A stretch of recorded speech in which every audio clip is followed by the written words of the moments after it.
반갑습니다. 25학년도 수능 지문 중에서 첫 번째 지문을 한번 같이 살펴볼 건데요. 난이도는 같이 풀어보고 나서 선생님이 마지막에 평가를 조금 해보도록 하겠습니다. 근데 이번 수능 자체가 전체적으로 그렇게 어렵지 않게 출제가 됐다고 하니까 어렵지 않게 학생들도 비문학도 잘 해결을 하지 않았을까 싶은데, 일단은 뭐 보통 스크롤 압박 쌉이라 그러죠. 겁내 길어요. 한번 가봅시다. 맨날 익숙하죠, 이 형식. 서양의 과학과 기술, 천주교의 수용을 반대했던 이항로를 비롯한 척사파, 그러니까 척사파 안에 이항로가 들어있다고 볼 수 있겠죠. 이 주장은 개항 이후에도 지속되었지만 개화는 거스를 수 없는 대세로 자리 잡았다. 개화. 계물성무와 화민성속의 앞글자를 딴 이 개화는, 이런 거는 문제 안 나오겠죠. 개화는 개항 이전에는 통치자의 통치행위로서 변하는 세상에 대한 지식 확장과 피통치자에 대한 교화를 의미했다. 그러니까 이 개화라는 것은 결국에 개항 이전 시기에는 어떤 의미를 갖고 있었냐면은 통치자의 통치행위로서 변하는 세상에 대한 지식 확장. 왜냐면은 통치자가 통치를 하려면 세상이 어떻게 변화되는지 알아야 되니까. 그리고 그 피통치자들은 교화, 이런 것들을 의미했다라는 겁니다. 네, 그렇다라는 겁니다. 그러니까 첫 번째 문제는 이거예요. 이항로 비롯한 척사파는 수용하면 안 된다. 하지만 개화는 거스를 수 없는 대세였고, 이 개화는 이러이러한 개념이었다, 이런 얘기입니다. 그러니까 개항 이전에 나왔으니까 이제 개항 이후가 나오는 거죠. 서양 문명에 대한 긍정적 인식이 확산이 됩니다. 그러면서 서양 문명의 수용을 뜻하는 개화 개념이 자리를 잡게 되죠. 이모곤란 이후 고종은 자강전 정책을 추진하면서 반서양 정서의 교정을 위해 한성순보를 발간하게 됩니다. 그러니까 고종이 자강 정책을 추진하게 되면서 서양이 싫다 하는 사람들을 위해서 한성순보를 발간해요. 이 신문의 개화 개념은 서양 기술과 제도의 도입을 통한 인지의 발달과 풍속의 진보를 뜻했다. 그런 거예요. 그러니까 이 개화 개념에 대해서 저희가 이제 계속 이어지고 있는 건데, 고종이 한성순보를 발간하면서 개화 개념을 뭐라고 얘기했냐면은 인지의 발달, 풍속의 진보, 이렇게 이야기를 했다라는 겁니다. 어느 시점에 이모곤란 이후라는 거죠. 이 개념에는 인민이 국가의 독립주권의 소중함을 깨닫는 의식의 변화, 독립주권의 소중함을 깨달아야 돼. 이 의식의 변화는 인지의 발달과 이어질 수 있겠죠. 통치자 입장에서는 수용 가능한 문명의 장점을 받아들여서 국가의 진보, 이렇게 연결이 될 수 있겠다라는 겁니다. 그러니까 개항 이전의 개념은 어떻게 이어질 수 있었어요? 개항 이전 이 시기에는 이런 개념이었고요. 이모곤란 때는, 이 이후에는 고종의 한성순보를 통해서, 얘를 통해서 어떤 개념으로 갔어요? 인지의 발달과 풍속의 진보. 인지의 발달과 풍속의 진보. 다시요. 잠깐만요. 예. 인지의 발달과 풍속의 진보. 이렇게 이어질 수 있었다.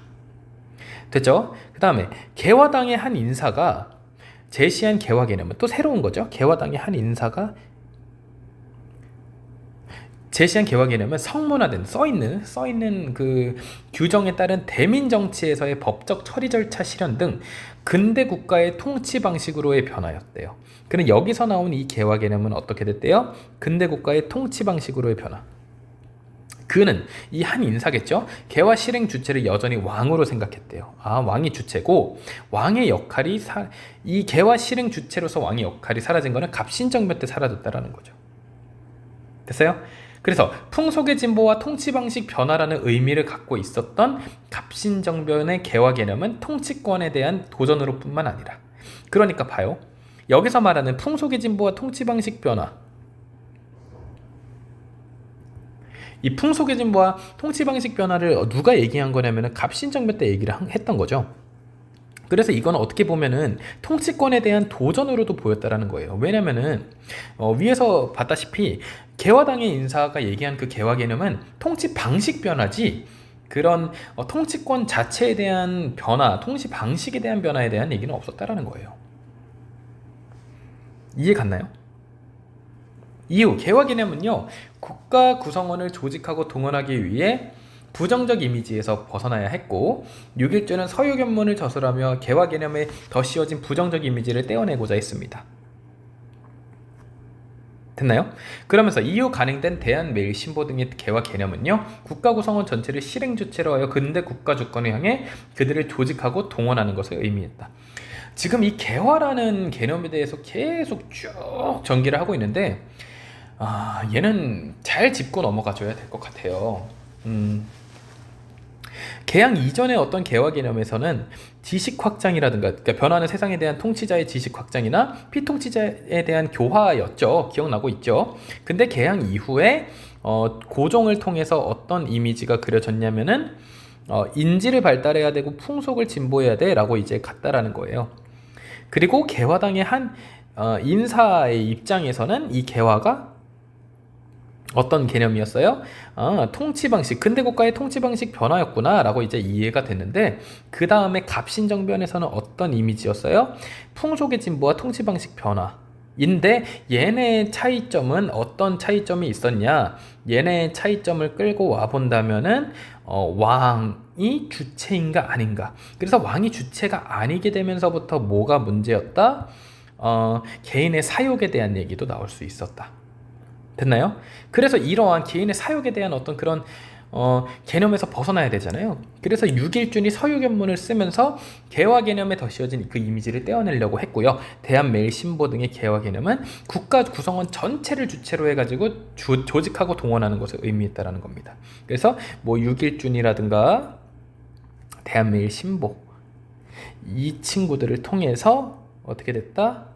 국가 구성원 전체를 단위로 해서 조직하고 동원, 이런 개념으로 진화했다. 지금 보이고 있나요?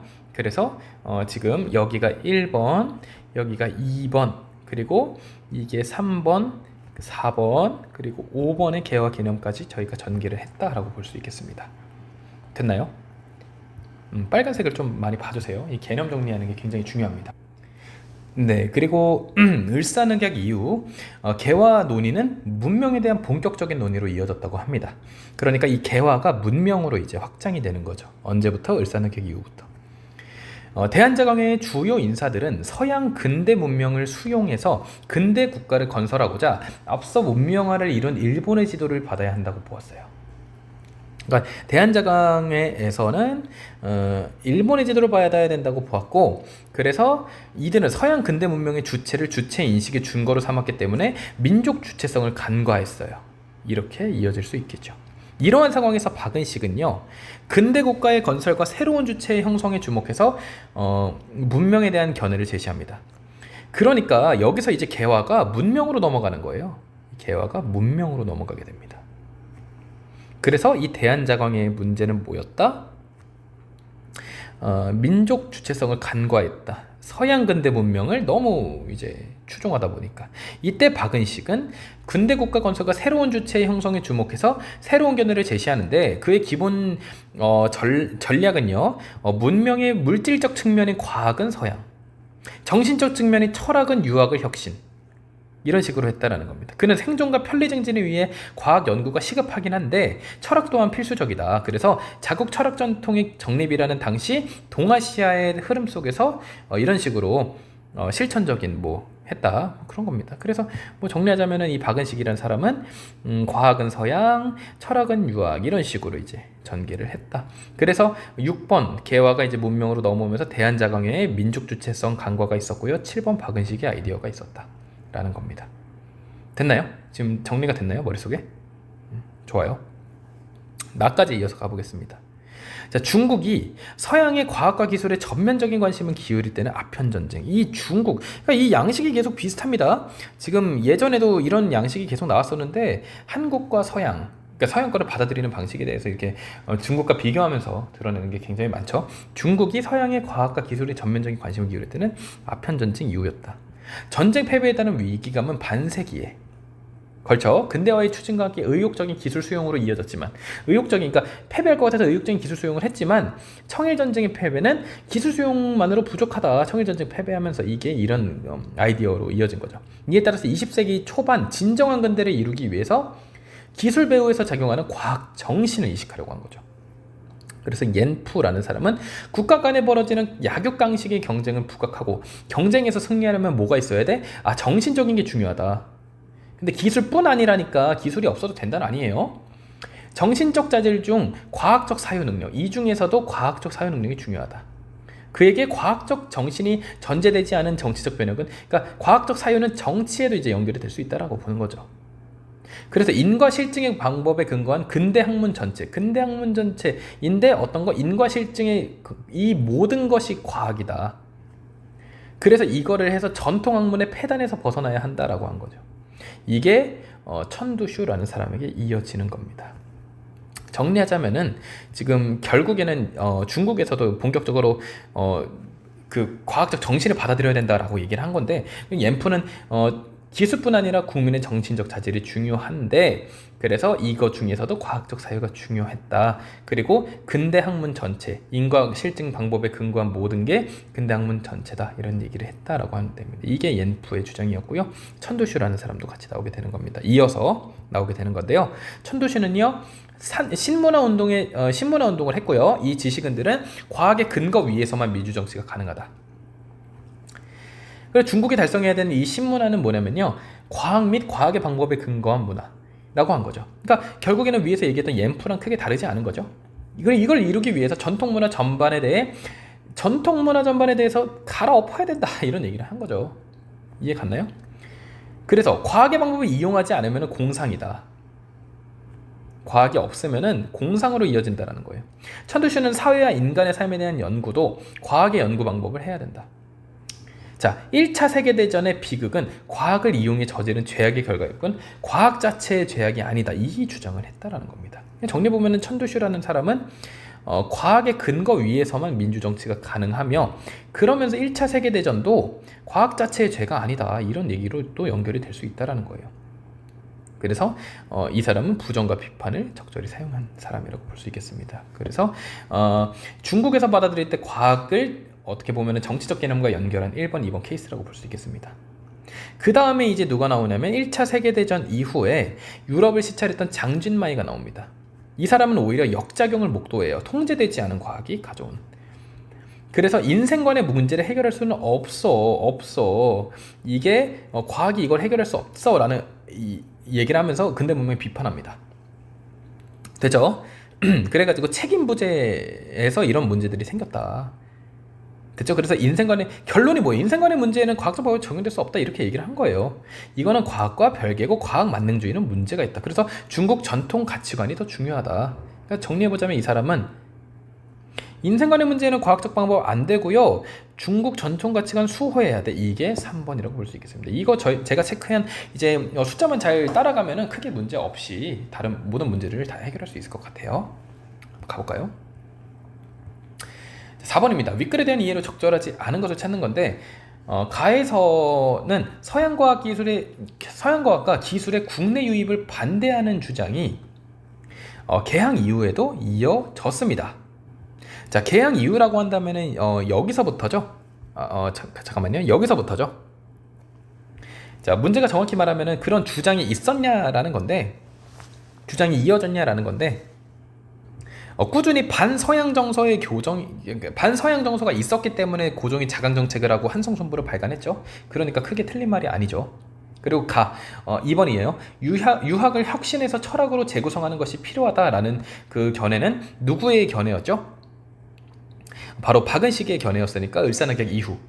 여기 7번이었죠. 7번. 이건 7번에 대한 얘기였고요. 이거는 고종에 대한 얘기였으니까, 고종 그 시대에 대한 얘기였으니까 2번이라고 할 수 있겠죠. 뭐 이런 식으로 저희가 볼 수 있겠고요. 그리고 3번. 나는 진정한 근대를 이루려면은 기술 수용의 차원을 넘어서야 된다, 이런 아이디어가 나왔죠. 그러면서 이제 옌프라든가 여러 학자들이 등장을 한 거였고요. 4번. 나에서 과학정신이 사회의 자리를 잡으려면 정치적 변형이 아니죠. 과학정신이 있어야 그 다음 정치적 변형, 순서의 문제죠. 정답 4번입니다. 5번. 근대과학 문명에 대한 비판적 인식을 바탕으로 뭐 이런 전통 가치관에 주목했죠. 마지막에 나왔던 누구죠? 장진마이를 보면 알 수 있습니다. 5번. 개화에 대한 이해. 적절하지 않은 거 한번 찾아볼게요. 1번. 개항 이전의 개화 개념은요, 통치자로의 역할과 관련이 있었다. 이거 1번 개념이었죠. 그래서 맞는 내용이고요.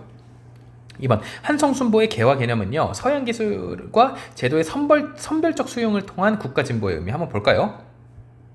한성순보는 고종이니까 2번이죠. 여기서 이 한성순보는 서양 기술과 제도를 도입할 때 인지의 발달을 하고 풍속의 진보에 대한 얘기가 있었다는 겁니다. 근데 여기서 학생들이 헷갈릴 수 있었던 게 이제 선별적이라는 개념에 대해서 헷갈릴 수 있겠는데 어디를 살펴보면 되냐면요. 수용 가능한 문명의 장점을 받아들여 수용 가능한이라는 어떤 키워드에서 우리가 뭘 알 수 있냐면은 다 받아들일 필요는 없다. 선별적으로 받아들여도 된다. 이런 개념이라고 볼 수가 있겠습니다. 3번 한성순보와 개화당의 한 인사 얘네의 개화 개념은요 통치권자의 왕을 베이스로 했죠. 그 다음에 이제 다른 개념이 나오게 되죠. 언제부터? 바로 여기부터 4번부터 갑신정변부터 그런 다른 개념이 나오게 되죠. 자, 4번 개화의 실행 주체로 왕에게 역할을 부여하지 않은 갑신정변의 개화 개념은 도전으로 이해됐다. 그대로 나온 내용이에요. 4번에 5번 대한매일신보의 발간에 이르러서야 국가의 주권과 결부한 개화 개념이 제기되었다. 국가 주권과 관련된 개화 개념이 언제 먼저 나왔는지 한번 살펴볼게요. 대한매일신보의 발간은 몇 번이죠? 바로 고종 때니까 아니죠. 정정할게요. 5번입니다. 6일주연 이때죠. 이때는 뭐였어요? 이 개화 개념이 굉장히 부정적이게 됐기 때문에 그 이미지를 바꾸기 위한 것이었죠. 국가 주권에 대한 얘기가 아니었다는 거죠. 오히려 아니요. 죄송합니다. 국가 주권에 대한 얘기는 맞아요. 근데 국가 주권을 향해서 그들을 조직하고 동원하는 것에 대한 얘기였으니까요. 근데 포인트는 뭐냐면은 국가 주권에 대한 얘기가 여기서 처음 나온 것이냐? 그게 아니고 이 위쪽에 2번을 보시게 되면은 국가의 독립주권의 소중함을 깨닫는다라는 개념을 보면은 이때부터 이미 주권에 관련된 결부된 개념이 나왔었다라고 확인할 수 있겠습니다. 잘 찾아줬으면 쉽게 찾을 수 있겠지만 이 주권이라는 키워드를 잘 못 찾아냈으면 조금 헤맸을 수 있습니다. 자, 6번 나의 천두슈 그리고 장진마이가 모두 둘 다 동의할 수 있는 진술로 적절한 것을 한번 찾아보도록 할 텐데요. 천두슈는 어떤 내용이었고 장진마이는 어떤 내용인지 간단하게 다시 한번 돌아볼게요. 천두슈는 어떻게 얘기했어요? 과학의 근거 위에서만 민주정치가 실현이 가능해. 그래서 전통문화, 우리가 갖고 있던 전통문화 전반에 대해서 부정과 비판을 해야 돼요. 그리고 1차 세계대전은요 과학 자체의 죄는 아니야. 과학을 이용한 죄지. 됐나요? 장진마이는요 과학이 일으킨 역작용을 목도하고요 인생은 이렇게 과학이 다 해결될 수 있는 게 아니고 중국 전통 가치관도 수호를 잘 해줘야 돼 이런 얘기를 했어요. 근데 모두 동의할 수 있는 거니까 이거는 잘 찾는 게 중요하겠죠. 1번 전통 사상은요 과학 및 과학 정신과 양립할 수 없어. 그러니까 두 개를 동시에 같이 사용할 수 없어. 그거는 이제 사실 의견이 다르죠. 그러니까 장진마이의 입장에서는 이 과학을 아예 받아들이면 안 돼가 아니고 현명하게 받아들여야 된다는 거예요. 과학 만능주의는 안 된다. 현명하게 받아들여야 된다. 이런 얘기라는 거죠. 그래서 6번에서 1번은 적절하지 않죠. 양립할 수 없는 관계에 놓여 있다. 장진마이는 가능하다고 보는 거죠. 2번 전통 사상의 폐단은 과학 정신이 뿌리내리지 못해서 그래. 이거는 천두슈의 주장이죠. 장진마이는 아니죠. 자, 이 6번에 3번에서 굉장히 헷갈렸을 것 같은데 보통 어떻게 천두슈는 누가 봐도 이것에 맞는 말을 했다고 다들 대답을 했을 거예요. 근데 뭐가 헷갈렸을 거냐면 장진마이는 과학을 이용하는 과정에서 문제가 발생했다고 해서 과학적 방법을 부정하지 않았어요? 라고 얘기를 이제 할 수 있어요. 근데 이거는 둘 다 공통적으로 과학적 방법에 대한 문제가 아닙니다. 장진마이를 보면요. 천두슈는 안 봐도 되겠죠? 장진마이를 보면 결국 이 과학적 방법은 부정하지 않아요. 그때 부정하지 않는데 뭐냐면은 근대과학 문명에서 초래된 사상적 위기가 주체의 책임 부재. 그러니까 이거를 책임하지 않는 것. 그러니까 이것을 그리고 통제되지 않은 과학에 대한 얘기잖아요. 이 과학 자체에 대한 문제가 아니고 이 과학을 통제하는 사람에 대한 문제이기 때문에 이 사람은 과학을 이용하는 과정에서 문제가 발생했어요. 그러면 이 과학적 방법을 그만둬 다 때렸죠. 이게 아니에요. 과학을 수용을 하는 건데 수용을 하든 그것에 대한 책임 소재가 분명해야 되고 그 과학을 어떻게 받아들이느냐 이게 더 중요하다는 거죠. 그러니까 정답이 3번이죠. 4번 서양의 과학 정신을 전면적으로 도입해야 된다. 이것도 틀렸죠. 장진마이가 안 된다고 하겠죠. 국가의 위기는 과학적 방법을 사상으로 재구성할 필요가 있다는 인식이 부재해서 이것도 틀렸죠. 자, 7번 기업과 니은에 대한 이해죠. 기업 볼까요? 기업 박은식 근대국가 건설과 새로운 주체의 형성에 주목해서 문명에 대한 견해를 제시했죠. 어떻게? 과학은 서양, 철학은 유학. 유학을 변혁해서 이렇게 가져오자 했죠. 그리고 니은 한번 볼게요.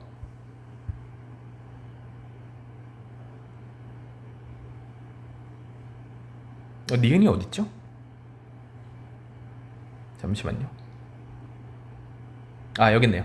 과학의 근거 위에서만 민주정치의 실현이 가능하다. 천도시를 비롯해서 이렇게, 천도시가 대표적으로 얘기한 거죠. 과학이 있어야 민주정치가 가능하다, 이런 얘기였죠. 가장 적절한 것. 1번, 기억은 인격의 수양을 동반하는 근대 주체의 정립에 동의하고, 네, 뭐 그럴 수 있죠. 니은은 전통적 사유방식의 기반을 둔. 이건 절대 아니죠. 자, 2번, 기억은 주체 인식의 준거가 서양 근대 문명의 주체라는 인식에, 그러니까 반대죠, 반대. 이 키워드 잘 봐야 돼요. 지금 이 뒤에 이렇게 나눴을 때, 이렇게, 이렇게, 이렇게.